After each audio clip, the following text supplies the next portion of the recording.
Okay, so the question is, what is the role of emotion in dreams, where you may not remember the details of the dream or the story arc or even any visuals, but you wake up, you kind of know you had a dream, but the thing you are left with is a very strong emotion, fear or love or feeling content, feeling disturbed. And so when you come up out of a dream, even if you don't remember the specific details of what happened or the visual images, the emotion you are left with is a key thing. It is just as valid as if you remembered someone saying something to you, or a visual of what happened, right? So the entire totality of the dream experience, as it is, as you wake up, is itself the message, right? So it can be images, snippets, fragments of dream story, a song that's playing in your head, and also emotion, right? So the feeling you are left with, even if you don't remember the details, is part of the message of the dream. And people are like, well, what do I do with that? One of the things you can do is the feeling, just like an image or a character that was chasing you in the dream. As you know from the other videos I do in this channel, you can talk to those images and characters, and that's one of the ways you find out more about what the message of the dream is. In exactly the same way, you can talk to the emotion or the feeling. And in many ways, it's actually easier to talk to the emotion because the emotion, the feeling of fear you have in your body, you just say to yourself, well, where is the fear in my body? You could say it's in my stomach or my heart. It's up in my chest where I can't even breathe. I can't talk because the fear is so constricting, right? Well, the beauty of that is that that is a visceral, embodied feeling. It is concrete, right? Um, you could almost go so far, I mean, you could go as far as to say it is an empirical fact, right? You woke up and you had this tight feeling in your throat. Okay. So it is a concrete, empirical, indisputable fact, and it is physical. So it's not some intellectual, oh, am I just daydreaming? Am I just imagining things? It's like, no, you feel the tightness in your throat. And because of that, you can, in some cases, much more easily talk to this thing, right? This part of you that has, in this case, not taken on a visualization sort of imagistic sort of image within you, but has taken an embodied feeling in your body, okay, which is much more concrete.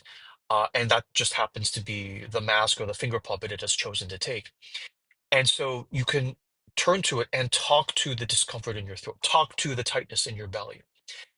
And it will talk back to you. It may talk back in the form of thoughts that come into your mind, ideas that just pop into your head randomly. It may also come to you in the form of the feeling itself changing, right? So as you talk to this tightness in your throat and you receive its message, and you're like, okay, well, I mean, that sounds terrifying what you're telling me to do or consider, but, you know, I'll think about it. I mean, no promises, but at the very least, I'll think about it. And you may feel the tightness in your throat starting to relax. Uh, Not because it's threatening you and you're giving into its sort of demands and it's relaxing in exchange, uh, but that the tightness in your throat is part of the email message or the text message or the DM it's trying to send to you. And when you say something like, "Well, I don't really agree, but I got the message. I'll sit with it. I'll consider it." It's like, okay, I can let go of this feeling that I'm sending you because the message has been received. I got the read receipt. I don't need to keep hitting send on the same message over and over again. And this is very much the same phenomenon that you have with recurring dreams, even over the course of years or decades. So emotion, along with everything else, the totality of the experience you have in your body as you come up is fully valid.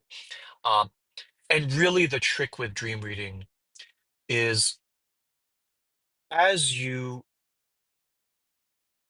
get more and more practice with picking up on emotions, on feelings in your body, on images, on and remembering, songs or melodies that play in your head, things that you heard figures say in your dream.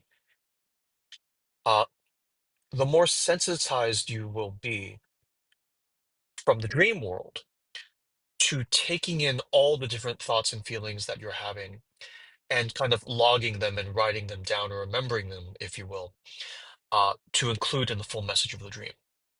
Okay. And one of the reasons that's so powerful, and one of the benefits of dream reading in general, is that, yeah, it'll help you get more messages from the dream side. But because you're more sensitized to how you're feeling, because you're more sensitized to the sensations in your body, right? This will be an advantage in the waking real world as well. Where when you're talking to someone and you just don't feel good in your body, you'll start to notice that and take that as a valid message about whatever is going on with the person instead of just stuffing it down and saying, well, don't worry about that, just keep going for whatever reason. Okay.